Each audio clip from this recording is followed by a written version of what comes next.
Chapter 1 लेके आया हूं, भारत आकार और स्थिति। बहुत ही बेहतरीन चैप्टर है और बहुत छोटा चैप्टर है। इस चैप्टर के जितने भी इंपॉर्टेंट पॉइंट्स हैं जो एक स्टूडेंट को 100% मार्क्स लाने के लिए याद करना चाहिए, उनको मैंने पहले ही पॉइंट टू पॉइंट अंडरलाइन कर लिया है। इस वीडियो को बनाने के 4 मेजर ऑब्जेक्टिव है जो मैं आपको अपने हर वीडियो में बताता हूं। फर्स्ट, आपका 100% कंटेंट क्लियर करके देना ताकि आपका कोई टॉपिक छूट ना जाए, और वीडियो पूरा देखने के बाद मैं आपसे प्रॉमिस करता हूं कि आपका किसी भी टाइप का एग्जाम हो, ऑब्जेक्टिव हो, सब्जेक्टिव हो, आप हर टाइप के क्वेश्चन का आंसर दे सकते हो। आपको किसी भी गाइड, रिफ्रेशर, सैंपल पेपर की नीड ही नहीं होगी क्योंकि इसमें हर टाइप के क्वेश्चन को हमने इंक्लूड किया है। सेकेंड, आपका एक पॉइंट टू पॉइंट नोट्स तैयार करके देना जो 9th लेवल पर तो बहुत ज़्यादा यूजफुल है ही। अगर आप में से कोई कंपटीशन लेवल, यूपीएससी लेवल के एग्जाम की तैयारी कर रहे हैं तो वहां भी ये नोट्स आपके बहुत ज़्यादा काम आएगा।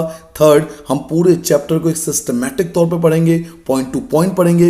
इससे हमें सामाजिक विज्ञान रटने की आवश्यकता नहीं पड़ेगी, हम सामाजिक विज्ञान को समझ पाएंगे। एंड फोर्थ, ये जो आपके सामने क्वेश्चन आ रहे हैं ये भी हम वीडियो के एंड में जो एक्सरसाइज के क्वेश्चन है ये भी कवर कर लेंगे। तो चलिए बच्चों, एक बेहतरीन चैप्टर पर, एक बेहतरीन सफर पर, चैप्टर 1 भारत आकार और स्थिति।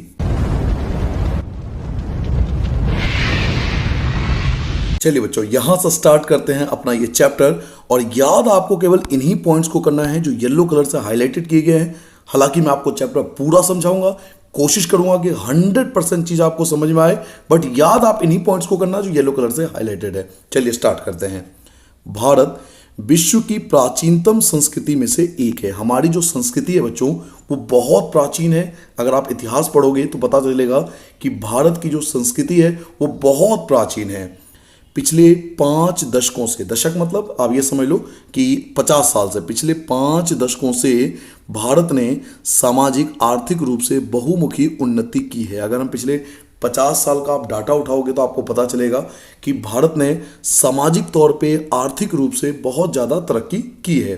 स्वतंत्रता प्राप्ति के बाद कृषि हो, उद्योग हो, तकनीकी हो या सर्वांगीण आर्थिक विकास हो, इन सभी में हमने बहुत ज़्यादा प्रगति की है। भारत का विश्व इतिहास में भी महत्वपूर्ण योगदान रहा है। जैसे मैंने आपको बताया था कि भारत का विश्व के इतिहास में भी बहुत बड़ा योगदान है। तो ये इंट्रोडक्शन है, आपको याद करने की जरूरत नहीं है। चलिए अब स्टार्ट करते हैं कि याद क्या करना है। तो भारत एक विशाल देश है। फर्स्ट पॉइंट आपको यहाँ पर यह मिलेगा कि यह उत्तरी गोलार्ध में स्थित है। अब ये उत्तरी गोलार्ध क्या है ये समझिए। देखिए ये मान लीजिए ग्लोब है। अब बीच में आपको पता है इक्वेटर है। इक्वेटर जो होता है वो 0 डिग्री की वैल्यू होती है, ठीक है। इसके ऊपर का जो एरिया है उसे बोलते हैं उत्तरी गोलार्ध, और नीचे का जो क्षेत्र है उसे बोलते हैं दक्षिणी गोलार्ध। तो भारत जो है वो इक्वेटर के ना ऊपर आता है, तो इसलिए भारत उत्तरी गोलार्ध में आता है, ऊपर की ओर आता है।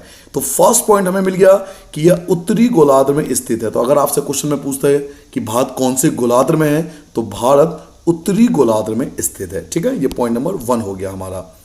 इसका मुख्य भाग 8 डिग्री 4 मिनट उत्तर से 37 डिग्री 6 मिनट उत्तर अक्षांश तथा 68 डिग्री 7 मिनट पूरब से 97 डिग्री 25 मिनट पूरब देशांतर तक है। अब आपको ये क्या चीज़ है तो मैं आपको समझाता हूँ। ये पॉइंट नंबर 2 है कि भारत का ना ग्लोब पर पोजीशन क्या है। अगर आप पूरे ग्लोब को देखो ध्यान से, ये दिया हुआ है ग्लोब आपको समझाने के लिए, तो आप देखोगे ध्यान से, देखो डिग्री दिया हुआ है, बहुत सारे आपको देखो वैल्यू दिया हुआ है। यहाँ पे बहुत सारे आपको छोटे छोटे डिग्री आपको दिखाई दे रहा होगा हर तरफ से, देख पा रहे हो। तो ये डिग्री के हिसाब से ना वर्ल्ड को अलग अलग हिस्सों में बांटा जाता है। ये डिग्री के हिसाब से वर्ल्ड पे आप अपने देश को ढूंढ सकते हो। तो भारत का जो मुख्य भाग है वो 4 डिग्री 4 मिनट उत्तर से 37 डिग्री 6 मिनट उत्तर तक और 68 डिग्री 7 मिनट पूरब से 97 डिग्री 25 मिनट पूरब देशांतर तक है। मैं आपको थोड़ा और मैप देके समझाता हूँ क्योंकि ज्योग्राफी है तो मैप से आपको क्लियर हो जाएगा। देखिए 8 डिग्री 4 मिनट ये ना, ये सबसे निचले वाला हिस्सा, ये सबसे नीचे वाला हिस्सा है हमारा, और ऐसे ही 37 डिग्री 6 मिनट सबसे टॉप वाला हिस्सा भारत का। ऐसे ही आपको 68 डिग्री 7 मिनट ये सबसे लेफ्ट वाला पार्ट जो है हमारा, और 97 डिग्री 25 मिनट ये सबसे राइट वाला भाग है हमारा। तो आप देखिए चाहे उत्तर की बात हो, उत्तर की वैल्यू क्या है 37 डिग्री 6 मिनट, ये रहा वैल्यू। दक्षिण की वैल्यू देखो आप 8 डिग्री 4 मिनट। ऐसे ही आप पश्चिम की वैल्यू देखो तो 68 डिग्री 7 मिनट, और पूरब की वैल्यू देखो तो 97 डिग्री 25 मिनट। यानी चारों डायरेक्शन से, आप चारों डायरेक्शन से अगर भारत को देखोगे ग्लोब पर, ये पोजीशन होगी हमारे चारों तरफ से। भाई आपके मकान है, आपने प्रॉपर्टी ली तो उसका 4 डायरेक्शन होगा ना, एक इधर से, एक इधर से, एक इधर से, एक राइट से। तो ऐसे ही भारत के भी चारों तरफ से जो डिग्री है वो हर एक देश का अलग अलग होता है।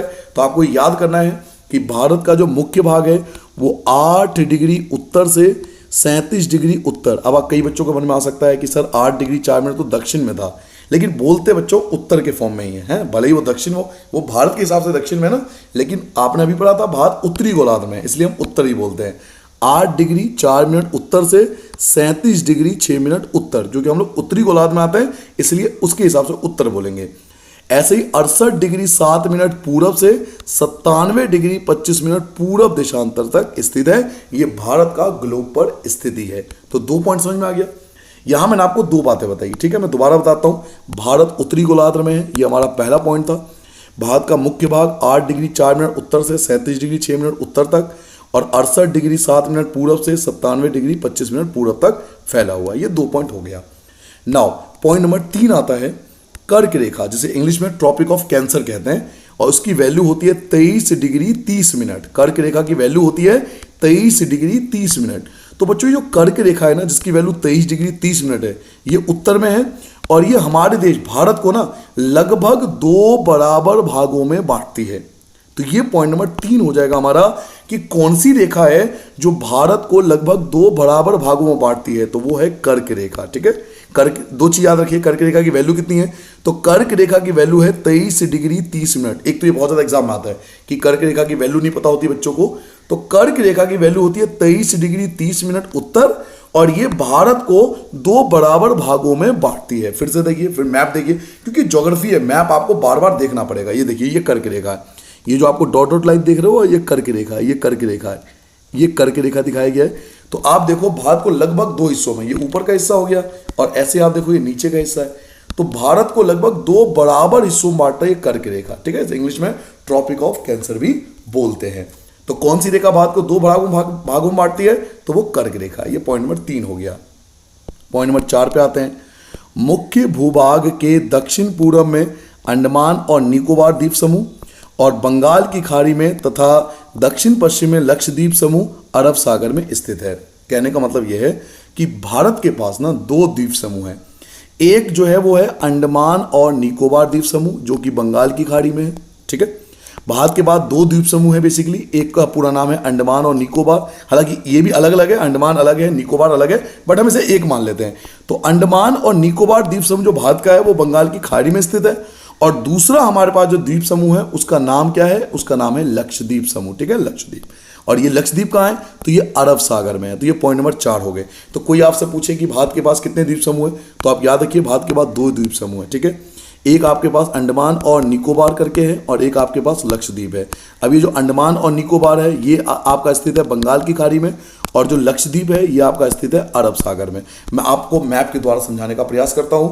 मैप को समझना बहुत जरूरी है, मैप, क्योंकि ज्योग्राफी पढ़ रहे हो ना आप, तो जितना ज्यादा आप मैप को समझोगे उतना ज्यादा आपका कॉन्सेप्ट क्लियर होंगे। देखिए, ये अरब सागर है, और अरब सागर में स्थित है हमारा लक्षद्वीप। यहाँ लोग छुट्टी मनाने जाते हैं। जो लक्षद्वीप आपको दिख रहा है ना, यहाँ लोग छुट्टी मनाने जाते हैं, गर्मी वगैरह में बहुत लोग घूमने जाते हैं। तो अरब सागर में लक्षद्वीप, ये हमारा द्वीप समूह है, और ऐसे ही बंगाल की खाड़ी में स्थित है हमारा अंडमान और निकोबार द्वीप समूह। देखिए पूरा फैला हुआ है, ये पूरा फैला हुआ है। तो हमारे पे 2 द्वीप समूह हो गए ना, एक हमारे पास हो गया लक्षद्वीप, ये आप देख रहे हो लेफ्ट हैंड साइड पे, एक हमारा लक्षद्वीप है जो लेफ्ट हैंड साइड पे आपको दिखाई दे रहा है, और दूसरा राइट हैंड साइड पे आप देख सकते हो कि ये हमारा अंडमान और निकोबार द्वीप समूह है। तो 2 द्वीप समूह है। ठीक है, अरब सागर में कौन सा है, तो अरब सागर में आपसे अगर पूछा जाए पेपर में अरब सागर में, तो अरब सागर में आप बताओगे लक्षद्वीप, और बंगाल की खाड़ी में बताओगे आपका अंडमान और निकोबार द्वीप समूह। वापस आते हैं उसी टॉपिक पे। तो पॉइंट नंबर 4 क्लियर हो गया। नाउ पॉइंट नंबर 5 जो आपको याद करना है, नेक्स्ट पॉइंट आपको बताता हूं। पॉइंट नंबर 5 देखिए, भारतीय संघ का राज्य का सबसे दक्षिणी बिंदु जो इंदिरा बिंदु कहा जाता था, सन 2004 में सुनामी की लहरों के कारण समुद्र में जलमग्न हो गया। ये पॉइंट नंबर 5 है। हमारे भारतीय संघ, इसका सबसे दक्षिणी बिंदु जो था उसका नाम था इंदिरा बिंदु। ठीक है, हमारे भारत का सबसे दक्षिणी बिंदु आपसे पूछेगा कि भारत का सबसे दक्षिणी बिंदु बताओ, तो भारत का सबसे दक्षिणी बिंदु था इंदिरा बिंदु। नाम याद रखोगे, इंदिरा बिंदु, जो 2004 में सुनामी के कारण अब डूब चुका है। मैं आपको मैप के द्वारा समझाता हूं। देखिए वापस आते हैं मैप पर। ये आपको दिख रहा होगा अंडमान निकोबार, अभी मैंने आपको पढ़ाया था। तो यहां पे बच्चों हमारा जो ये वैल्यू है ना, ये जो आपको सबसे नीचे दिख रहा है, यहां पर यहां पर कभी इंदिरा पॉइंट हुआ करता था। ये हमारा सबसे दक्षिणी बिंदु होता था इंदिरा पॉइंट, इसको इंदिरा पॉइंट कहते थे। ये समुद्र के बीच में था, बिल्कुल टापू जैसा आपको दिखता था, तो ये इंदिरा पॉइंट था। लेकिन 2004 में बहुत बड़ा सुनामी आया था, गूगल पे देखोगे आपको पता लग जाएगा। इसके कारण अब ये समुद्र के अंदर डूब चुका है। तो ये भारत का सबसे दक्षिणी बिंदु है जिसका नाम इंदिरा बिंदु हुआ करता था। तो ये पॉइंट नंबर 5 आपको याद रखना है कि भारत का जो सबसे दक्षिणी बिंदु था उसका नाम था इंदिरा बिंदु, जो 2004 में सुनामी के कारण जलमग्न हो गया। क्लियर हो गया। नाउ पॉइंट नंबर 6 पे आते हैं। पॉइंट नंबर 6 क्या हमारा कि भारत के भूभाग का कुल क्षेत्रफल लगभग 32.8 लाख वर्ग किलोमीटर है। जी हां, आप देख सकते हो ये भारत, इसका कुल क्षेत्रफल जो है बच्चों वो है 32.8 लाख वर्ग किलोमीटर। इतना एरिया है टोटल भारत के पास। अगर हम टोटल एरिया देखिए, ये देखिए एरिया, इन सब के एरिया को कंपेयर करें, इन सब के ये जितने भी आपको दिख रहे हैं महाद्वीप, 7 महाद्वीप आपको दिखाई दे रहे होंगे यहां पर, तो इसमें भारत का जो कुल क्षेत्रफल है, एरिया जो है वो 32.8 लाख वर्ग किलोमीटर है। भारत का क्षेत्रफल विश्व के कुल क्षेत्रफल का 2.4% है, यानी हमारे पास पूरे वर्ल्ड के जमीन का 2.4% है। आप कहोगे 2.4% तो बहुत कम है, लेकिन ये बहुत ज़्यादा है क्योंकि ज़मीन नहीं है ना बच्चों। आपको पता होना चाहिए पृथ्वी पर ज़्यादा ज़मीन नहीं है। आप देखो ज़मीन कहीं कहीं आपको, ये जो आपको हिस्सा दिखाई दे रहा है जो मैं टिक कर रहा हूँ, केवल यही एरिया है जहाँ पर ज़मीन है, बाकी सब जगह तो पानी है। ये जो ब्लू कलर का आप देख रहे हो सब पानी है। तो आपको पता है कि हमारे पृथ्वी पर पानी की मात्रा 70% से ऊपर है, पानी बहुत ज़्यादा है। तो एरिया जो है ना, जो जमीन है वो बहुत कम है। तो 2.4% अपने आप में बहुत ज़्यादा है। तो आपको याद रखना है भारत के पास कुल 2.4% जो है वो जमीन है पूरे वर्ल्ड का। तो ये हमारा जो हो जाएगा पॉइंट नंबर 6 हो जाएगा, जहां पर हमने 2 बातें सीखी कि भारत का कुल क्षेत्रफल जो है वो 32.8 लाख वर्ग किलोमीटर है और ये पूरे वर्ल्ड का 2.4% है। ये पॉइंट नंबर 6 हो गया। पहला पेज खत्म हो गया। मैं क्या करता हूं, हर बार जब एक पेज खत्म होता है ना तो मैं उसको रिवीजन जरूर करा देता हूं ताकि आपके दिमाग में बैठ जाए, वीडियो बार बार आपको देखने की नीड ना पड़े। तो एक बार जल्दी से मैं आपको रिवाइज कर देता हूं। पहला पॉइंट मैंने आपको बताया कि भारत उत्तरी गोलार्ध में आता है। सेकंड, सबसे नीचे 8 डिग्री 4 मिनट था, सबसे ऊपर 37 डिग्री 6 मिनट था। अगर आप सबसे लेफ्ट में जाओगे भारत के तो 68 डिग्री 7 मिनट पूरा मिलेगा आपको, और सबसे राइट में जाओगे तो 97 डिग्री 25 मिनट पूरा मिलेगा आपको। ये मैंने आपको मैप के द्वारा समझाया था। कर्क रेखा जिसकी वैल्यू 23 डिग्री 30 मिनट है, ये भारत को 2 बराबर हिस्सों में बांटती है, ये भी मैंने आपको समझाया था। उसके बाद मैंने आपको बताया था हमारे पास 2 द्वीप समूह हैं, याद कीजिए। एक द्वीप समूह का नाम है अंडमान निकोबार द्वीप समूह जो कि बंगाल की खाड़ी में स्थित है, और दूसरा हमारे पास लक्षद्वीप समूह है जो कि अरब सागर में स्थित है, ये भी मैंने आपको मैप में समझाया था। नेक्स्ट पॉइंट मैंने पॉइंट नंबर 5 आपको समझाया कि भारत का जो सबसे दक्षिणी बिंदु था जिसका नाम था इंदिरा बिंदु, 2004 में सुनामी के कारण डूब चुका है। 6 पॉइंट मैंने आपको बताया कि भारत का कुल क्षेत्रफल 32.8 लाख वर्ग किलोमीटर है, जो पूरे वर्ल्ड का, अगर पूरे वर्ल्ड के जमीन का कंपेयर करोगे तो पूरे वर्ल्ड का 2.4% है। तो ये हमारे 6 पॉइंट हो चुके हैं, ठीक है। नाउ पॉइंट नंबर 7 पे आते हैं। भारत विश्व का 7वां बड़ा देश है। अगर एरिया वाइज देखोगे ना तो भारत जो है बच्चों वो विश्व का 7वां बड़ा देश है। पॉपुलेशन वाइज हम लोग दूसरे नंबर पे आते हैं, आपको पता होगा चाइना के बाद इंडिया आता है। चीन का जो पॉपुलेशन है वो वर्ल्ड में सबसे ज्यादा है, उसके बाद भारत का नंबर आता है। तो पॉपुलेशन वाइज, जनसंख्या के हिसाब से देखोगे तो भारत दूसरे नंबर पर है, लेकिन एरिया के हिसाब से देखोगे, जमीन के हिसाब से देखोगे तो भारत विश्व का 7वां सबसे बड़ा देश है, यानी हम लोग 7वें नंबर पे आते हैं। तब ये क्वेश्चन उठता है कि हम लोग अगर 7वें नंबर पे आते हैं तो हमसे बड़े देश कौन से हैं। तो चलिए इसका आंसर आपको अभी दे देते हैं। पॉइंट नंबर 8 हो जाएगा। ये आपके सामने जो स्क्रीन पर आपको दिखाई दे रहे हैं ये भारत से बड़े देशों के नाम हैं, ठीक है। इनमें कौन कौन है? रूस है, कनाडा है, और संयुक्त राज्य अमेरिका है, चीन है, ब्राजील है, ऑस्ट्रेलिया है और भारत है। तो ये आपको स्क्रीन पर दिखाई दे रहा होगा बच्चों, भारत से जो बड़े देश हैं उनके नाम कौन कौन है। तो रूस, कनाडा, संयुक्त राज्य अमेरिका, चीन, ब्राजील, ऑस्ट्रेलिया, और 7वें नंबर पे जो आता है वो आता है भारत, तो आपको याद हो जाएगा, तो ये पॉइंट नंबर 8 हो जाएगा।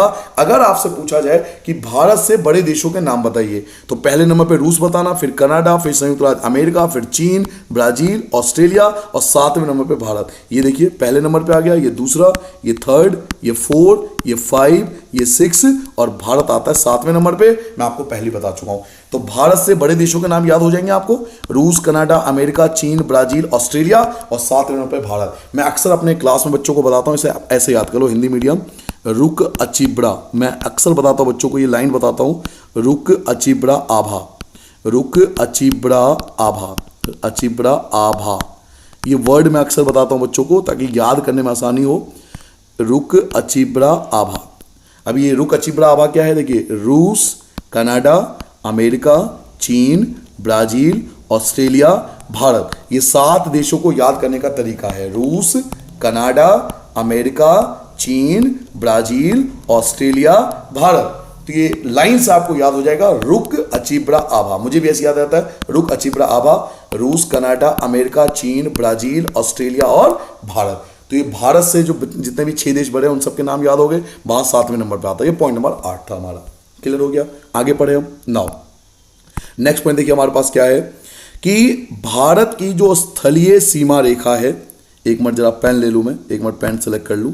भारत की स्थल सीमा रेखा लगभग 15,200 किलोमीटर है। भारत की जो स्थल सीमा है वो लगभग 15,200 किलोमीटर है और समुद्री तट रेखा अंडमान और निकोबार द्वीप समूह तथा लक्षद्वीप समूह के साथ 7,516.6 किलोमीटर है। अगर हम समुद्री तट रेखा देखें, समुद्र के किनारे का एरिया, समुद्र के किनारा, ये देखिए ये वाला हिस्सा समुद्र के किनारे का एरिया, ये वाला पार्ट समुद्र के किनारे वाला पार्ट, ये जो पार्ट आपको दिखाई दे रहा है, और साथ में ये आप अंडमान निकोबार वाला हिस्सा भी ले सकते हो और लक्षद्वीप की बाउंड्री भी ले सकते हो। तो टोटल जो समुद्र का किनारा है हमारे पास वो है 7,516.6 किलोमीटर। हालांकि 9th लेवल पे ये सब क्वेश्चन नहीं आते एग्जाम में। हाँ, बड़े एग्जाम की अगर आप तैयारी करो तो आप याद कर लीजिए कि भारत की जो स्थल सीमा रेखा है वो टोटल 15,200 किलोमीटर है, लेकिन भारत की जो समुद्री तट सीमा है वो लगभग 7,516.6 किलोमीटर है। भारत के उत्तर पश्चिम, उत्तर तथा उत्तर पूर्वी सीमा पर नवीनतम वलित पर्वत है। भारत के उत्तर में और उत्तर पश्चिम में नवीनतम वलित पर्वत कौन है, तो हिमालय पर्वत है। भारत उत्तर पश्चिम कहाँ है, तो ये देख लीजिए उत्तर पश्चिम, ये वाला पार्ट जो बात हो रही है यहाँ पर, ये वाला पार्ट जो बात हो रही है, तो भारत के उत्तर पश्चिम में हिमालय पर्वत है। नवीनतम वलित पर्वत हिमालय को बोलते हैं। इसके दक्षिण का भूभाग उत्तर में चौड़ा है और 22 डिग्री उत्तरी अक्षांश से हिंद महासागर की ओर संकरा होता गया है। इस लाइन का मैं आपको बताता हूं मतलब। देखिए, भारत का जो उत्तरी भाग है ना वो ज़्यादा चौड़ा है। भारत का उत्तरी भाग, अभी मैप में द्वारा मैं समझाऊंगा, बस आप लाइन को ध्यान दीजिए। भारत का उत्तरी भाग जो है वो ज़्यादा चौड़ा है, लेकिन 22 डिग्री के बाद हिंद महासागर की ओर जैसे जैसे आप जाओगे वो संकरा होता जाता है, छोटा होता जाता है। चलिए मैप के द्वारा समझिए फिर से। देखिए, ये दिख रहा है आपको 24 डिग्री, तो 22 डिग्री लगभग यहाँ पे होगा, ठीक है, 22 डिग्री लगभग यहाँ पे होगा। अब जरा इस लाइन को हटा देता हूँ, मैं कर्क रेखा वाले को हटा देता हूँ। अब जरा आप ध्यान से देखिए, मैं रेड कलर से भी कर लेता हूँ शायद आपको याद रहे। देखिए, ये मान लीजिए 22 डिग्री है, लगभग 22 डिग्री आप मान लीजिए, ठीक है। अब अगर ध्यान से देखिए, इसके ऊपर का एरिया देखिए ज़्यादा चौड़ा है, देखो ना आप कितना चौड़ा है।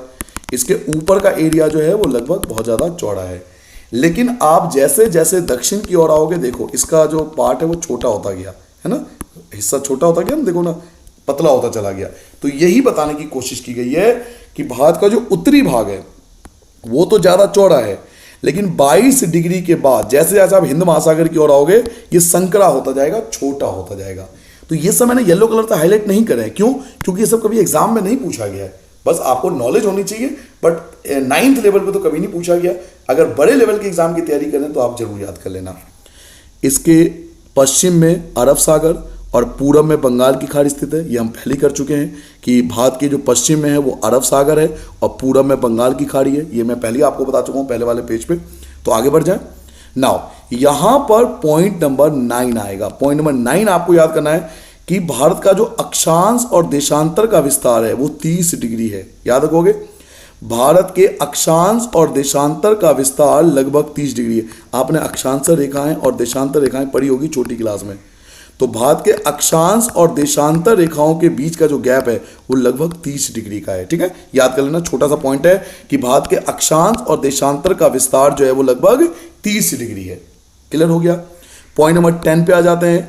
गुजरात से अरुणाचल प्रदेश के स्थानीय समय में 2 घंटे का अंतर है। चलिए गुजरात देखिए, गुजरात कहाँ है, तो मैं दूसरा मैप ले आता हूं आपके लिए, बढ़िया वाला। देखिए ये रहा गुजरात, और लास्ट में देखिए ये रहा आपके पास अरुणाचल प्रदेश। ठीक है, ये देखिए, तो गुजरात से अरुणाचल प्रदेश के बीच, बच्चों गुजरात से अरुणाचल प्रदेश के बीच 2 घंटे का गैप है। स्थानीय समय में 2 घंटे का गैप मिलेगा आपको। गुजरात से और अरुणाचल प्रदेश के अगर लोकल टाइम को कंपेयर करोगे तो आपको 2 घंटे का गैप मिलेगा। मैं आपको रीजन बता देता हूं, अभी शॉर्ट में बताता हूं, बाकी क्वेश्चन आंसर कराऊंगा तो पूरा आपको डिटेल में समझाऊंगा। अभी मैंने आपको बताया था कि भारत का अक्षांश और देशांतर विस्तार 30 डिग्री का है। देखिए होता क्या है कि 1 डिग्री में ना 4 मिनट का गैप होता है। हर एक डिग्री में 4 मिनट का गैप होता है। ये डिग्री होती है ना ऐसे करके, तो हर एक डिग्री में 4 मिनट का गैप होता है। और आपने पढ़ा 30 डिग्री का गैप है, तो 30 डिग्री की अगर 4 से गुना कर दोगे तो 120 मिनट आ जाएगा। और 120 का मिनट मतलब क्या है, 2 आवर, तो 2 घंटे का गैप हो जाएगा ना। मैं दोबारा बताऊं, अभी मैंने आपको बताया था कि भारत के अक्षांश और देशांतर विस्तार 30 डिग्री का है, मैंने अभी बताया था। और हर एक डिग्री में 4 मिनट होता है। अगर 1 डिग्री में 4 मिनट, तो 2 डिग्री में 8 मिनट, 3 डिग्री में 12 मिनट, 4 डिग्री में 16 मिनट, 5 डिग्री में 20 मिनट।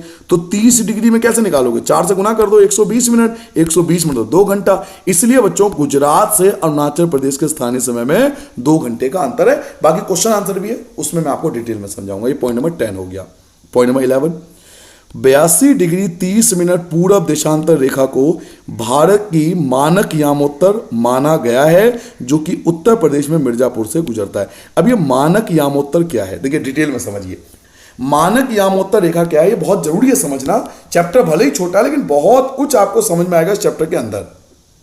मेरी बात समझिए। एक बात बताइए, मैंने अभी आपको बताया कि गुजरात से अरुणाचल प्रदेश में ना 2 घंटे का अंतर है। ऐसे तो हर जगह का अंतर होगा। गुजरात से दिल्ली में भी अंतर है, गुजरात से लद्दाख में भी अंतर है, गुजरात से आप उत्तर प्रदेश का टाइम कंपेयर करो तो भी अंतर है, गुजरात से छत्तीसगढ़ के टाइम का भी अंतर है। तो हर एक राज्य का अलग अलग टाइम होगा, ऐसे तो भाई टेंशन हो जाएगी भाई। तो क्या करें, तो हर एक देश ने क्या करा, एक स्टैंडर्ड लाइन चुन लिया, एक स्टैंडर्ड मेरिडियन लाइन हर एक देश ने चुना। भारत ने भी चुना, अफगानिस्तान, पाकिस्तान, यूरोप के कोई भी देश उठा लो, अमेरिका उठा लो, हर एक देश ने मानक यामोत्तर रेखा चुना। ये रहा मानक यामोत्तर रेखा।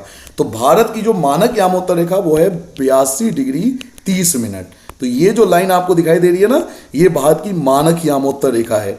ये लाइन जो आपको दिखाई दे रही है यही है भारत की मानक यामोत्तर रेखा। इसी के अकॉर्डिंग भारत का टाइम डिसाइड होता है। हर एक देश ने अपना एक मानक यामोत्तर रेखा चुना। ऐसा नहीं है केवल भारत के पास है, वर्ल्ड में हर एक देश के पास अपना एक मानक यामोत्तर रेखा है। भारत के पास भी अपना एक मानक यामोत्तर रेखा है जिसकी वैल्यू है 82 डिग्री 30 मिनट। इसके अकॉर्डिंग भारत का टाइम डिसाइड होता है। भाई हर एक राज्य का अपना अलग अलग टाइम होगा, लेकिन भारत का टाइम कैसे डिसाइड होगा, तो पूरे देश का टाइम डिसाइड करने के लिए हमने एक वैल्यू ले ली और वो वैल्यू थी 82 डिग्री 30 मिनट, जो आपके सामने स्क्रीन पर आ रहा है। इसी को हम बोलते हैं मानक यामोत्तर रेखा। ठीक है, जो उत्तर प्रदेश के मिर्जापुर से गुजरती है। मैं जो समझा रहा हूं समझ में आ गया बच्चों। देखिए हर एक राज्य का अलग अलग टाइम है। बिहार का टाइम अलग है, गुजरात का टाइम अलग है, अरुणाचल प्रदेश का टाइम अलग है, दिल्ली का टाइम अलग है। ऐसे तो टेंशन हो जाएगी ना, फ्लाइट वगैरह कैसे आएंगे, ट्रेन वगैरह कैसे चलेगी। तो हर एक देश ने अपना एक स्टैंडर्ड मेरिडियन लाइन चुना कि भाई हमारे देश का जो टाइम होगा वो इसके अकॉर्डिंग डिसाइड होगा। तो भारत ने जो लाइन चुना वो जो था वो इसकी वैल्यू थी 82 डिग्री 30 मिनट। इसी को भारत का मानक यामोत्तर रेखा कहते हैं। और हर एक देश का अपना अपना मानक यामोत्तर रेखा होता है। इंग्लिश में इसको स्टैंडर्ड मेरिडियन लाइन बोलते हैं। और ये मानक यामोत्तर रेखा क्या करती है, तो ये टाइम डिसाइड करने में हेल्प करती है, किसी देश के टाइम को डिसाइड करने में हेल्प करता है। क्लियर हो गया। ये पॉइंट नंबर जो था वो हमारा 11 था कि भारत का जो मानक यामोत्तर रेखा है वो 82 डिग्री 30 मिनट पूरब देशांतर रेखा है और इसके अकॉर्डिंग ही भारत का टाइम डिसाइड होता है। ठीक है, आगे बढ़ जाऊं मैं। नाउ पॉइंट नंबर 12 पे आते हैं। पॉइंट नंबर 12 हमें मिलेगा कि हिंद महासागर के क्या लाभ है, हिंद महासागर से हमें फायदा क्या है। अगर आप भारत के मैप को ध्यान से देखोगे तो आप देखोगे नीचे पूरा हिंद महासागर, ये पूरा हिस्सा हिंद महासागर है। चलिए यहाँ देखिए ग्लोब पे, ये पूरा देखिए हिंद महासागर का एरिया है। ये भारत का मैप आपको दिख रहा है यहाँ पर, ये भारत और पूरा नीचे हिस्सा हिंद महासागर। तो इस हिंद महासागर से हमें फायदा क्या है, सर जी बहुत फायदा है। आप ग्लोब पे आके देखिए, आप ग्लोब पे वापस आइए, ये देखिए भारत आपको दिखाई दे रहा होगा, और देखिए हिंद महासागर ये रहा नीचे। तो इस हिंद महासागर से हमें फायदा क्या है, तो यही क्वेश्चन आता है पेपर में, आपके एक्सरसाइज में भी दिया हुआ है कि हिंद महासागर के लाभ बताइए, फायदा क्या है। तो पॉइंट नंबर 1, हिंद महासागर जो कि पश्चिम में यूरोपीय देशों और पूर्वी एशियाई देशों को मिलाता है, भारत को केंद्रीय स्थिति प्रदान करता है। जो हिंद महासागर है बच्चों, वो भारत को ना यूरोप से भी जोड़ता है। देखिए हिंद महासागर भारत को यूरोप से भी जोड़ता है। अगर आपको यूरोप जाना है तो आप यूरोप इससे जा सकते हो, या देखो ये वाला हिस्सा, चलो मैं पेन बदल देता हूँ, भारत से आप यूरोप जा सकते हो और भारत से आप दूसरे एशिया के दूसरे देश भी जा सकते हो। तो भारत को केंद्रीय स्थिति प्रदान कर रहा है हिंद महासागर। ध्यान से देखो, हिंद महासागर के बीच में आ रहा है भारत। आप यूरोप भी जा सकते हो यहां से, आप इधर से एशिया के दूसरे देश भी जा सकते हो। तो फायदा नहीं हुआ, आप बीच में हो तो ट्रेड करने में आसानी होगी, व्यापार करने में आसानी होगी। इवन आप 10th क्लास में पढ़ोगे कि भारत का जो 95% इंटरनेशनल ट्रेड होता है वो समुद्र के माध्यम से होता है।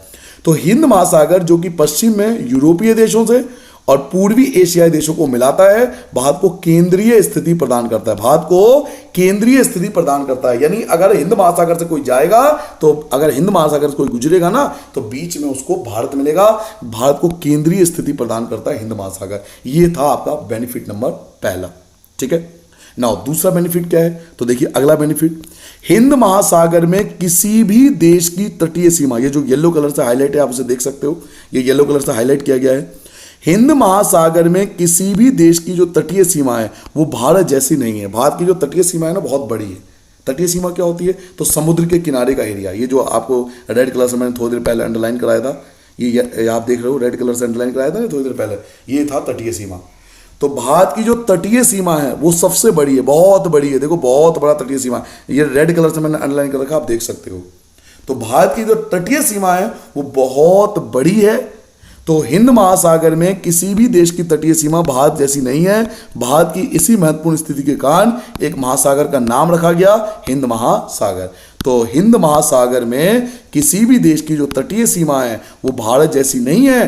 भारत की इसी महत्वपूर्ण स्थिति के कारण इस महासागर का नाम हिंद महासागर रखा गया। आप खुद सोच सकते हो कि भारत के ना, क्योंकि भारत को हिंदुस्तान भी बोलते हैं ना, भारत को हिंदुस्तान भी बोलते हैं और इसी के नाम पे हिंद महासागर पड़ा है। तो आप सोच सकते हो कितना बेनिफिशियल होगा हमारे लिए। ये हमें बहुत बड़ा तटीय मैदान देता है, इससे हमें व्यापार करने में आसानी होती है। ये आप देख रहे हो ये वाला हिस्सा, ये हमें व्यापार करने में आसानी होती है। व्यापार, इंटरनेशनल ट्रेड बहुत जरूरी है, जो कि हम समुद्र के माध्यम से कर पाते हैं हिंद महासागर के द्वारा। तो तटीय सीमा भारत की बहुत बड़ी है हिंद महासागर के कारण, तो व्यापार करने में हमें बहुत आसानी हो जाती है। तो ये आपको बेनिफिट हो गया। दूसरा बेनिफिट आपको पता लग गया हिंद महासागर का। चलिए तीसरा बेनिफिट मैं आपको अगले पेज पे बताता हूं, जो कि नेक्स्ट पेज पर है। यहां देखिए, इन मार्गों से यानी समुद्री मार्गों से प्राचीन समय से विचारों और वस्तुओं का आदान प्रदान होता रहा है।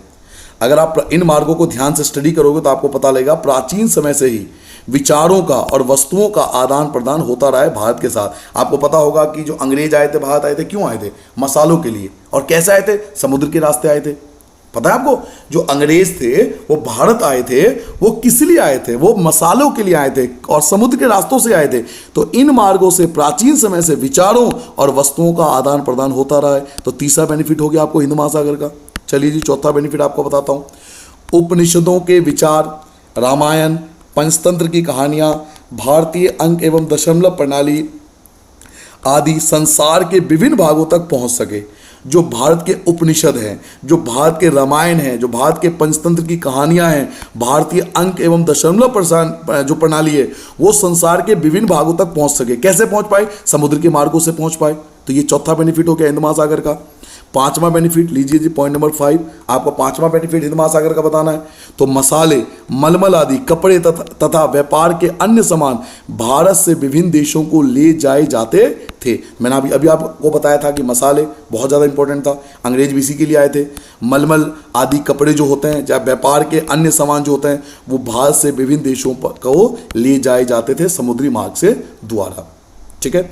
छठा पॉइंट, इसके विपरीत यूनानी हस्तकला, पश्चिमी एशिया की वास्तुकला के प्रतीक मीनारों तथा गुंबदों का प्रभाव हमारे देश के विभिन्न भागों में देखा गया। यानी अगर हमारे देश से मसाले, मलमल और कपड़े आदि गए तो वहाँ से क्या है, तो हस्तकला हो गई या पश्चिमी एशिया की वास्तुकला हो गई, मीनारों और गुंबद जैसे प्रभाव जो होते हैं वो आप देख सकते हो भारत में। तो ये भी विदेशों से हमारे पास आ पाए समुद्री मार्ग के द्वारा। तो कई सारे बेनिफिट आप लिख सकते हो। अगर एग्जाम में यह पूछा जाता है कि भाई हिंद महासागर के क्या लाभ है, भारत को हिंद महासागर से क्या क्या बेनिफिट हुआ, तो ये पेज खत्म हो गया। एक बार मैं चाहता हूं आप जल्दी से रिवाइज कर लो, मैं इसको बिल्कुल क्लीन कर देता हूं। देखिए रिवीजन बहुत जरूरी है, आप पढ़ तो सब कुछ लोगे लेकिन रिवीजन नहीं करोगे तो बेनिफिट नहीं होगा, आपको याद नहीं होगा। तो मैं आपको जल्दी जल्दी एक बार रिवाइज करा देता हूं, ठीक है। मैंने आपको बताया कि भारत विश्व का 7वां बड़ा देश है। फिर आपने पूछा कि विश्व से जो सातवें नंबर पर भारत आता है, तो उससे बड़े देश कौन कौन है, तो मैंने आपको बताया था रूस, कनाडा, अमेरिका, चीन, ब्राजील, ऑस्ट्रेलिया, ये बताया था पॉइंट नंबर 8 में। फिर उसके बाद मैंने आपको बताया था कि भारत का जो अक्षांश और देशांतर विस्तार है वो लगभग 30 डिग्री है। नेक्स्ट पॉइंट मैंने आपको बताया था गुजरात से अरुणाचल प्रदेश के भी स्थानीय समय में 2 घंटे का अंतर है। रीजन भी आपको समझाया था कि हर एक डिग्री में 4 मिनट का गैप होता है, और अगर 4 प्लस करते जाओगे 30 डिग्री तक तो 120 मिनट यानी 2 घंटे का गैप आ जाएगा। फिर मैंने आपको बताया था हर एक देश ने अपना एक मानक यामोत्तर रेखा चुना। भारत ने भी अपना मानक यामोत्तर रेखा जिसकी वैल्यू है 82 डिग्री 30 मिनट पूर्व देशांतर, इसको चुना, और ये उत्तर प्रदेश के मिर्जापुर से गुजरती है। इसके अकॉर्डिंग भारत का टाइम डिसाइड होता है। उसके बाद नेक्स्ट मैंने आपको बताया कि हिंद महासागर के हमें कौन कौन लाभ हैं। तो पहला मैंने आपको बताया ये पश्चिम में यूरोप से हमें जोड़ता है, पूर्वी एशियाई देशों को हमें मिलाता है, भारत को केंद्रीय स्थिति प्रदान करता है हिंद महासागर, पहला बेनिफिट ये था। दूसरा बेनिफिट मैंने आपको बताया कि हिंद महासागर में किसी भी देश की जो तटीय सीमा है यानी जो कोस्टल प्लेन है, समुद्र के किनारा, वो भारत जैसी नहीं है। मैंने आपको डायग्राम में भी समझाया था।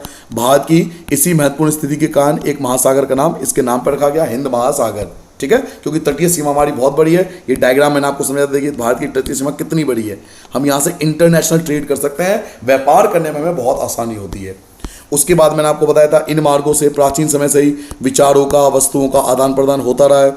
नेक्स्ट आपको बताया था उपनिषद, रामायण, पंचतंत्र की कहानियाँ, भारतीय अंक पर दशमलव प्रणाली, ये सब विश्व के अलग अलग भागों तक पहुँच पाए। उसके बाद मसाले, मलमल आदि कपड़े, व्यापार के अन्य सामान भारत से विभिन्न देशों में ले जाए जाते थे। फिर मैंने आपको बताया कि यूनानी हस्तकला हो गई, पश्चिमी एशिया की वास्तुकला हो गई, इनके जो मीनार हैं, गुंबद है, वो हमारे देश में आ पाए। तो ये सब व्यापार करने में बेसिकली घुमा फिरा के बात ये है कि व्यापार करने में बहुत आसानी होती है अगर आपके पास तटीय सीमा बहुत बड़ी है। और हिंद महासागर हमें यही लाभ देता है कि हमें तटीय सीमा बहुत बड़ी है हमारी, तो व्यापार करने में बहुत आसानी होती है, ठीक है। अगले पॉइंट पे आ जाए। नाउ ये कौन सा पॉइंट था, शायद ये 11 पॉइंट था, हमें शायद 12 पॉइंट हुआ। आप देख लेना पॉइंट कौन सा है, शायद ये 12 पॉइंट है मेरे अकॉर्डिंग। 1869 में स्वेज नहर के खुलने से भारत और यूरोप के बीच की दूरी 7000 किलोमीटर कम हो गई, ठीक है। एक स्वेज नहर है बच्चों जो 1869 में खुला, इसके खुलने से भारत और यूरोप के बीच की दूरी 7000 किलोमीटर कम हो गई। देखिए पहले आप यहाँ आइए, ग्लोब पे आ जाइए। पहले अगर आपको भारत से यूरोप जाना था, ऐसे घूम के जाते थे, ऐसे घूम के जाते थे लोग। पहले भारत से यूरोप ऐसे घूम के जाते थे, लेकिन अब हम लोग डायरेक्ट जाते हैं यूरोप। तो स्वेज नहर के बनने से 7000 किलोमीटर, ये जो रास्ता मैं आपको बता रहा हूं, ये डायरेक्ट रास्ता, भारत से यूरोप अब लोग डायरेक्ट जाते हैं। तो 7000 किलोमीटर की दूरी कम हो गई स्वेज नहर के खुलने से। तो स्वेज नहर कब खुला? 1869 में खुला। किसके बीच खुला? भारत और यूरोप के बीच खुला। इससे भारत और यूरोप के बीच की दूरी कितनी कम हो गई? तो 7000 किलोमीटर कम हो गई। क्लियर हो गया पॉइंट? ये पॉइंट नंबर 12 था हमारा। अगले पेज पे आ जाए, नेक्स्ट पेज पे चला जाऊं मैं। नाउ अगले पेज पे आप देखोगे यहाँ पे आ गए भारत और उसके पड़ोसी देशों के बारे में। तो पॉइंट नंबर 13 मैं आपको समझाने वाला हूं। पॉइंट नंबर 13, भारत में 28 राज्य और 8 केंद्र शासित प्रदेश हैं। ये डाटा बार बार बदलता रहता है। अगर आपका पुरानी बुक है तो कुछ और डाटा होगा, ये नई बुक में दिया हुआ है तो ये डाटा बदलते रहते हैं। इस समय भारत में 28 राज्य हैं और 8 केंद्र शासित प्रदेश हैं, ठीक है। ये पॉइंट नंबर 13 है। तो गूगल पे सर्च करते रहना, आप देख लेना इस समय कितने, 2022 में जब मैं वीडियो बना रहा हूं इस समय 28 राज्य हैं और 8 केंद्र शासित प्रदेश है। ये डाटा बार बार बदलता रहता है। अब बात करते हैं भारत के पड़ोसी देश। तो मैं आपको इन पॉइंट को समझाने के बजाय पहले आपको डायग्राम से समझाने की कोशिश करता हूं। डायग्राम से आपको क्लियर हो जाएगा। देखिए ये रहा भारत। अगर आप ध्यान से देखो तो भारत के उत्तर में 3 पड़ोसी देश है, नेपाल दिख गया आपको, भूटान और चीन। नेपाल, भूटान और चीन, उत्तर में 3 पड़ोसी देश है हमारे पास, नेपाल, चीन और भूटान, ठीक है। अच्छा पश्चिम में अगर आप देखो तो पश्चिम में इधर पश्चिम हमारा कोई ऐसा पड़ोसी देश नहीं है, लेकिन उत्तर पश्चिम है, ये उत्तर है और ये पश्चिम है। इनके बीच में 2 पड़ोसी देश है, पाकिस्तान और अफगानिस्तान। तो चौथा ये हो गया, 5वां ये हो गया। ऐसे अगर आप दक्षिण में आओगे तो दक्षिण में 2 पड़ोसी देश हमारे पास, श्रीलंका, एक श्रीलंका हमारे पास है और एक आप यहाँ पर मालदीव देख सकते हो। ये देखिए मालदीव आपको दिया हुआ है, मालदीव। तो दक्षिण में 2 पड़ोसी देश है हमारे पास। दोबारा बता दूं, उत्तर में 3 पड़ोसी देश मैंने आपको बताया। पहला हो गया नेपाल, दूसरा हो गया भूटान, तीसरा हो गया चीन। उत्तर पश्चिम में, उत्तर पश्चिम इसे बोलते हैं, उत्तर पश्चिम में 2 पड़ोसी देश हमारे पास, एक पाकिस्तान और एक अफगानिस्तान, 5 हो गए। फिर दक्षिण में 2 पड़ोसी देश है, एक हमारा श्रीलंका और एक हमारा मालदीव, तो 7 पड़ोसी देश हो गए। और अगर आप पूरब में आओगे तो पूरब में 2 पड़ोसी देश हमारे पास, एक म्यांमार है, ये 8वां हो गया, और एक बांग्लादेश है जो भारत से अलग हुआ था, तो ये 9वां पार्ट हो गया। ठीक है, म्यांमार को पहले बर्मा बोलते थे, उससे पहले उसको ब्रह्म देश बोलते थे, ब्रह्मा का देश बोलते थे, बाद में इसका नाम बर्मा हो गया और अब इसको म्यांमार बोलते हैं। तो 8वां और 9वां बांग्लादेश। ठीक है, तो कहने का मतलब है हमारे पास 9 पड़ोसी देश है। डायग्राम से समझोगे ना, अगर आप मैप से समझोगे तो कभी कंफ्यूजन नहीं होगा, इसलिए मैं हर बच्चे को कहता हूं कि मैप से समझिए। ज्योग्राफी में जितना ज्यादा आप मैप की चीजें करोगे ना, उतना ज्यादा डाउट क्लियर होता है। ठीक है, रटने की बजाय चीजों को देखिए और समझिए। हमारे पास 9 पड़ोसी देश है। उत्तर में 3 पड़ोसी देश है, नेपाल, भूटान और चीन। ठीक है, 1 2 3 ये उत्तर में हो गए। उत्तर पश्चिम में 2 पड़ोसी देश है, एक हो गया पाकिस्तान और एक हो गया अफगानिस्तान। दक्षिण में 2 पड़ोसी देश है, एक श्रीलंका और एक आपका मालदीव। और पूरब में 2 पड़ोसी देश है हमारे पास, एक है म्यांमार और दूसरा आपका बांग्लादेश। ठीक है, तो टोटल घुमा फिरा के 9 पड़ोसी देश है हमारे पास। ठीक है बच्चों, तो यही यहां पर दिखाया गया है। भारत की पूर्वी सीमा उत्तर पश्चिम में पाकिस्तान और अफगानिस्तान, यही मैंने आपसे कहा था कि उत्तर पश्चिम में पाकिस्तान और अफगानिस्तान है, उत्तर में चीन है, नेपाल है और भूटान है, पूरब में 2 बताएंगे म्यांमार और बांग्लादेश, और दक्षिण में 2 बताओगे आप, ये नीचे आ जाएगा यहाँ पर। और दक्षिण में समुद्र पार हमारे 2 द्वीप समूह हैं, 2 पड़ोसी देश द्वीप समूह हैं, एक का नाम है श्रीलंका और एक का नाम है मालदीव। तो टोटल 9 पड़ोसी देश हैं, आप देख सकते हो। डायरेक्शन वाइज याद कर दो, ज़्यादा बेहतर है।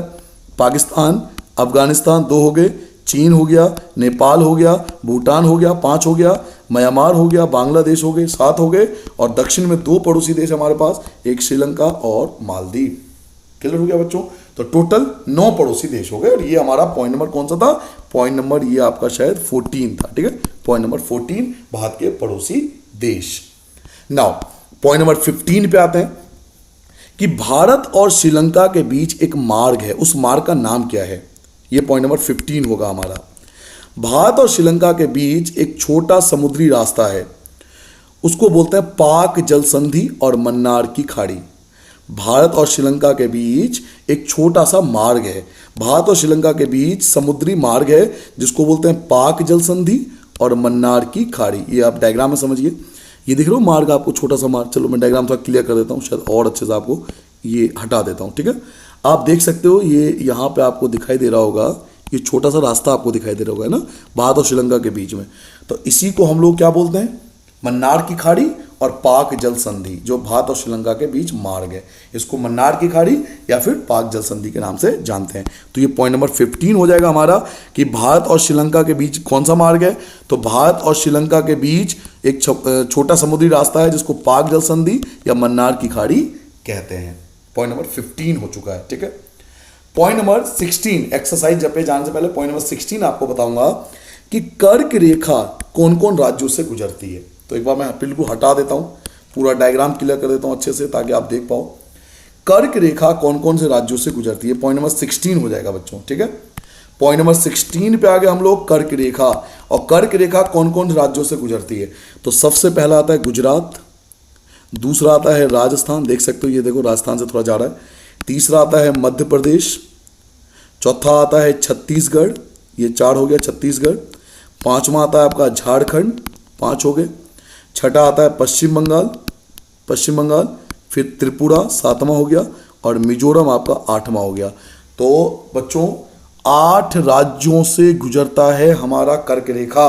ये जो कर्क रेखा है वो 8 राज्यों से गुजरता है। मैं आपको हाईलाइट करके देता हूं, शायद और अच्छे से आपको याद हो जाए। कौन कौन से 8 राज्य हैं मैं आपको फिर से बता देता हूं।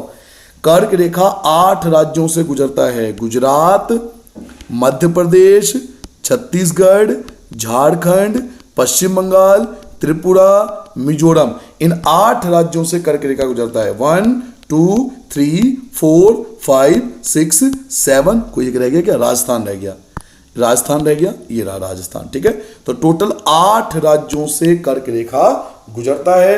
ये आपका पॉइंट नंबर 16 हो जाएगा कि कर्क रेखा कौन कौन से राज्यों से गुजरता है, तो आप इनको याद कर लेना। पॉइंट नंबर 17 आप यहां से याद कर सकते हो। पॉइंट नंबर 17 अगर आपको याद करना है तो यहां से याद कर लेना कि कौन कौन से महाद्वीप हैं। तो देखिए उत्तरी अमेरिका, दक्षिणी अमेरिका और अफ्रीका 3 हो गए, यूरोप 4 हो गया, एशिया 5 हो गया और ऑस्ट्रेलिया 6 हो गया और अंटार्कटिका 7 हो गया। आपको पता होगा 7 महाद्वीप है ना। इस सबको क्लीन कर देता हूँ शायद और अच्छे से क्लियर हो जाए, पहले हटा देता हूँ सबको। ये तो सबको पता है ना कि टोटल 7 महाद्वीप हैं इस वर्ल्ड में। सातों के नाम समझ लीजिए। उत्तरी अमेरिका, दक्षिणी अमेरिका 2 हो गए, अफ्रीका 3 हो गया, यूरोप 4 हो गया, एशिया 5 हो गए, ऑस्ट्रेलिया 6 हो गया और अंटार्कटिका 7 हो गया। तो टोटल 7 महाद्वीप है। ये पॉइंट नंबर 17 आपका हो जाएगा, 7 महाद्वीप। महासागर 5 है, लेकिन 5 के नाम नहीं दे रखे, 3 के नाम दे रखे, प्रशांत महासागर, अटलांटिक महासागर, हिंद महासागर।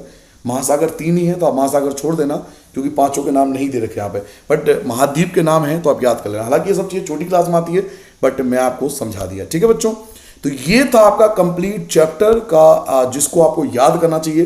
टोटल 17 पॉइंट मैंने आपको बताया, इससे बाहर कभी भी किसी के एग्जाम में नहीं आया। अब मैं इसके बेस पर आपको एक्सरसाइज के क्वेश्चन लगाता हूं और आप देख लेना, आपका कोई भी एग्जाम हो, यूटी हो, टेस्ट हो, टर्मिनल हो, फाइनल हो, इससे बाहर कभी किसी के एग्जाम में आया ही नहीं। आप खुद जब पेपर हो जाए, यूटी हो जाए, आप वापस आना वीडियो पे और कमेंट करके जरूर बताना कि यस सर इसमें से सारा आया था या नहीं आया था। नाउ अब क्वेश्चन का आंसर देते हैं। देखिए क्वेश्चन क्या हमारे पास, कर्क रेखा, पहला क्वेश्चन देखिए, कर्क रेखा किन राज्य से नहीं गुजरती है? राजस्थान से तो गुजरती है, छत्तीसगढ़ से भी गुजरती है, त्रिपुरा से भी गुजरती है, लेकिन उड़ीसा से नहीं गुजरती। कर्क रेखा उड़ीसा से नहीं गुजरती, तो बी जो है ये वाला जो है वो आपका आंसर होगा। भारत का सबसे पूर्वी देशांतर, पूर्वी देशांतर मतलब राइट हैंड साइड पे जो था, लेफ्ट से राइट, ये वाला, उसकी वैल्यू कौन सी है?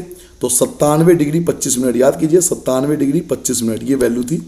जो भारत का सबसे पूर्वी भाग था ना, ये वाला वैल्यू, इसकी वैल्यू मैंने आपको बताया था 97 डिग्री 25 मिनट। ये तो ये ए जो है वो इसका आंसर होगा, बाकी आपको पढ़ने की जरूरत नहीं है। उत्तराखंड, उत्तर प्रदेश, बिहार, पश्चिम बंगाल, सिक्किम की सीमाएं किस देश को छूती है? तो आप इसको रटने की बजाय आप खुद मैप में जाके देखो। आप मैप में देखो उत्तराखंड, ये रहा उत्तराखंड, देखिए नेपाल को छू रहा है। उत्तर प्रदेश नेपाल को छू रहा है। बिहार देखिए, बिहार भी आपको नेपाल को छूता हुआ दिखाई दे रहा होगा। और सिक्किम देखिए, सिक्किम भी आपको देखो नेपाल को छूता हुआ दिखाई दे रहा है। और पश्चिम बंगाल की सीमा ये भी नेपाल को छूता है। तो ये सारे राज्य, उत्तराखंड, उत्तर प्रदेश, बिहार, सिक्किम, पश्चिम बंगाल, किसको टच कर रहा है? तो नेपाल को। तो यही आपसे पूछा जा रहा है कि भाई उत्तराखंड, उत्तर प्रदेश, बिहार, पश्चिम बंगाल, सिक्किम की सीमाएं किस राज्य, किस देश को छूती है? तो नेपाल को छूती है। तो सी आपका आंसर है। ठीक है, रटिए मत, चीजों को समझिए ज्यादा बेहतर से। ग्रीष्मकालीन में यदि आप कावरती जाना, कावरती कहाँ है? तो कावरती राजधानी है लक्षद्वीप की। कावरती याद कर लीजिए, राजधानी है लक्षद्वीप की। वैसे मैंने आपको बताया था ग्रीष्मकालीन में छुट्टी के लिए लोग कौन से द्वीप पे जाते हैं, मैंने आपको बताया था लक्षद्वीप पर, लक्षद्वीप पे जाते हैं छुट्टी मनाने। तो वैसे भी आप आंसर लक्षद्वीप दोगे, लेकिन कावरती जो है राजधानी है किसकी? लक्षद्वीप की, इसलिए ये आंसर होगा। मेरे मित्र एक ऐसे देश के निवासी हैं जिस देश की सीमा भारत के साथ नहीं लगती, यानी वो हमारा पड़ोसी देश नहीं है। आप बताइए वो कौन से देश में? भूटान हमारा पड़ोसी देश है, बांग्लादेश भी पड़ोसी देश है, नेपाल भी पड़ोसी देश है, लेकिन ताजिकिस्तान जो है, जो ताजिकिस्तान है, ये हमारा पड़ोसी देश नहीं है। तो क्वेश्चन के हिसाब से बी जो होगा वो आपका रिक्वायर्ड आंसर होगा। ताजिकिस्तान हमारा पड़ोसी देश नहीं है। क्लियर हो गया? नाउ इन सभी क्वेश्चन का आंसर मैं आपको दिखाता हूं। ये सारे क्वेश्चन आंसर मैं आपको करा चुका हूं। देखिए 1 बाय 1 देखिए। पहला क्वेश्चन है, अरब सागर तथा बंगाल की खाड़ी में स्थित द्वीप समूह के नाम बताइए। तो अरब सागर में आ जाइए। अरब सागर में क्या बताया था? अरब सागर में याद कीजिए, ये रहा हम अरब सागर में लक्षद्वीप बताया था। अरब सागर में क्या है? लक्षद्वीप। और बंगाल की खाड़ी में क्या बताया था? तो अंडमान और निकोबार द्वीप समूह। अरब सागर में है लक्षद्वीप और बंगाल की खाड़ी में है अंडमान और निकोबार द्वीप समूह। तो मैं यही तो कहता हूं, अगर आप मेरा वीडियो देखते हो तो सारे क्वेश्चन आंसर आप खुद दे सकते हो। पूछा अरब सागर में और बंगाल की खाड़ी में कौन सा द्वीप समूह है? तो अरब सागर में मैंने आपको बताया था लक्षद्वीप, और बंगाल की खाड़ी में क्या बताया था? अंडमान निकोबार। दक्षिण में कौन कौन से द्वीपीय देश हमारे पड़ोसी देश? तो दक्षिण में 2 हमारे पड़ोसी देश हैं। दक्षिण में हमारे 2 पड़ोसी देश हैं, श्रीलंका और मालदीव। ये देखिए दक्षिण में 2 पड़ोसी देश हमारे पास, श्रीलंका और मालदीव। ये रहा, मैंने आपको बताया था, एक श्रीलंका है और एक मालदीव है। तो पहला श्रीलंका लिख देना, दूसरा मालदीव लिख देना। दक्षिण में 2 पड़ोसी देश है, एक श्रीलंका और एक मालदीव। दोनों का आंसर आप दे सकते हो कि एक श्रीलंका और मालदीव है। उन देशों के नाम बताइए जो क्षेत्रफल में भारत से बड़े हैं। बताया था 6 देशों के नाम, रुक, अचिब्रा, आबा। आ जाइए, वापस आइए। ये रहे 6 देश जो भारत से बड़े हैं। रूस, कनाडा, अमेरिका, चीन, ब्राजील, ऑस्ट्रेलिया। ये रहे 6 देश, मैंने आपको बताया था। तो इन 6 देशों का आपको नाम लिखना है जो भारत से बड़े हैं। तो इस क्वेश्चन का आंसर भी आपको मिल गया। अगला क्वेश्चन, हमारे उत्तर पश्चिम और उत्तरी तथा उत्तर पूर्वी पड़ोसी देशों के नाम बताइए। एक तो उत्तर पश्चिम का बताना है, उत्तरी और उत्तर पूर्वी पड़ोसी देशों का नाम बताना है। तो उत्तर पश्चिम में 2 देश थे। उत्तर पश्चिम में आपके 2 देश थे, पाकिस्तान और अफगानिस्तान। उत्तर में 3 पड़ोसी देश थे, याद। उत्तर पश्चिम में 2 थे, पाकिस्तान और अफगानिस्तान, याद आया। उत्तर में 3 पड़ोसी देश थे, एक था नेपाल, एक था चीन और एक था क्या था आपका, भूटान, है ना। और उत्तर पूर्वी में 2 पड़ोसी देश है, एक है आपका म्यांमार और एक है आपका बांग्लादेश। बताया तो था। वापस जाऊं, दिखाऊं मैं आपको उत्तर पश्चिम। चलो मैप से देख लो, मैप तो है ही हमारे पास, मैप जिंदाबाद। मैप है, मैप सब कुछ मिल जाता सर जी। देखिए उत्तर पश्चिम में पाकिस्तान, अफगानिस्तान। उत्तर में 3 बताया था, नेपाल, चीन और भूटान। भूटान कहाँ गया भैया, ये रहा भूटान, ये रहा, ठीक है। और यहाँ पे आपको 2 बताया था, एक म्यांमार बताया था और एक बांग्लादेश, ये रहा बांग्लादेश, ठीक है। तो इन सभी देशों के नाम बताना जो हमारे पड़ोसी देश है। अगला क्वेश्चन है कि भारत में किन किन राज्यों से कर्क रेखा गुजरती है। बताया था 8 राज्यों से गुजरती है। भारत में किन किन, देखो कितना सिंपल क्वेश्चन है, भारत में किन किन राज्यों से कर्क रेखा गुजरती है, उनके नाम बताइए। 8 राज्यों के नाम बताया था, देख लीजिए, वापस आ जाइए। क्या क्या बताया था, गुजरात, राजस्थान, मध्य प्रदेश, छत्तीसगढ़, झारखंड, पश्चिम बंगाल, त्रिपुरा और मिजोरम। ये 8 राज्य बताए थे जहां से कर्क रेखा गुजरती है। तो आपने क्या देखा कि सारे क्वेश्चन आंसर हमारे अब तक, ये सारे क्वेश्चन आंसर हमारे अब तक कवर हो चुके हैं अगर हमने वीडियो को ध्यान से देखा। अगला क्वेश्चन क्या है, सूर्योदय अरुणाचल प्रदेश के पूर्वी भाग में गुजरात के पश्चिम भाग की अपेक्षा 2 घंटे पहले क्यों होती है, जबकि दोनों राज्यों में घड़ी एक ही समय दर्शाता है। स्पष्ट कीजिए। देखिए मैंने आपको बताया था गुजरात से अरुणाचल प्रदेश के बीच में लगभग 30 डिग्री का गैप है और 1 डिग्री में जो होता है वो 4 मिनट होता है। तो 30 डिग्री को अगर 4 से गुना करोगे तो 120 मिनट हो जाएगा, इसलिए 2 घंटे का अंतर है। लेकिन घड़ी एक जैसा दिखाएगा, क्यों? क्योंकि हमने मानक यामोत्तर रेखा चुन रखा है। मानक यामोत्तर रेखा में जो टाइम होगा उसके अकॉर्डिंग ही हम लोग टाइम दिखाएंगे अपनी घड़ी में, ठीक है। हिंद महासागर में भारत की केंद्रीय स्थिति से इसे किस प्रकार लाभ हुआ है। हिंद महासागर में भारत की केंद्रीय स्थिति से इसे किस प्रकार लाभ हुआ है, यानी हिंद महासागर के लाभ बताने हैं। देखिए कितना सिंपल क्वेश्चन, अभी मैं आपको दिखाता हूं उसका आंसर। हिंद महासागर में भारत की केंद्रीय स्थिति होने से किस प्रकार लाभ हुआ है। तो आ जाइए, देखिए मैंने हिंद महासागर कितने सारे आपको लाभ बताए थे। ये रहा पॉइंट, मैं आपको दोबारा दिखाता हूं। देखिए ये रहा पॉइंट, मैं फिर से बताता हूं। हिंद महासागर जो कि पश्चिम में यूरोपीय देशों और पूर्वी एशियाई देशों को मिलाता है, भारत को केंद्रीय स्थिति प्रदान करता है। एक पॉइंट तो ये लिखना था। हिंद महासागर में किसी भी देश की तटीय सीमा भारत जैसी नहीं है, इसी कारण एक महासागर का नाम हिंद महासागर पड़ा, क्योंकि हमारी स्थिति बहुत ज़्यादा है। हमारे पे जो ग्लोब पे आप देखोगे जो तटीय सीमा है बहुत बड़ी है, तो व्यापार करने में बहुत आसानी होती है। तो पहले क्या होता था, इससे इन मार्गों से प्राचीन समय में विचारों का, वस्तुओं का आदान प्रदान होता था। रामायण, पंचतत्व की कहानियाँ, भारतीय अंक प्रणाली विश्व तक पहुँच पाई। हमारे मसाले, मलमल आदि व्यापार विश्व तक पहुँच पाए। यूनानी हस्तकला और पश्चिमी देशों की जो वास्तुकला होती है, मीनार, गुंबद, ये भारत में आ पाए। तो ये सब हिंद महासागर के फायदे हैं, यानी व्यापार करने में बहुत आसानी होती है। तो आप देख सकते हो बच्चों कि हर एक क्वेश्चन का आंसर आप देख सकते हो। मानचित्र कौशल के लिए अलग वीडियो बनाता हूं मैं, जिसमें केवल मैप के बारे में बात करते हैं हम लोग। तो बेफिलहाल ये पूरा वीडियो जो था वो चैप्टर 1 पे बेस्ड था, जिसमें हमने एनसीईआरटी के सारे पॉइंट कवर करे, मैप भी आपको समझाया और एक्सरसाइज के जितने क्वेश्चन थे ये भी कवर कर लिया। आई होप आपको वीडियो बहुत पसंद आया होगा। इसी प्रकार अगर आप 100% मार्क्स चाहते हो तो आप इस चैनल को सब्सक्राइब कर लीजिए, क्योंकि मैं बहुत कम वीडियो लाता हूं, लेकिन जो वीडियो लाता हूं 100% मार्क्स के लिए लाता हूं। दोस्तों के साथ शेयर जरूर करें, क्योंकि नॉलेज जितना आप शेयर करोगे उतना ज़्यादा आपका बढ़ेगा। धन्यवाद, थैंक यू, नमस्कार, जय हिंद।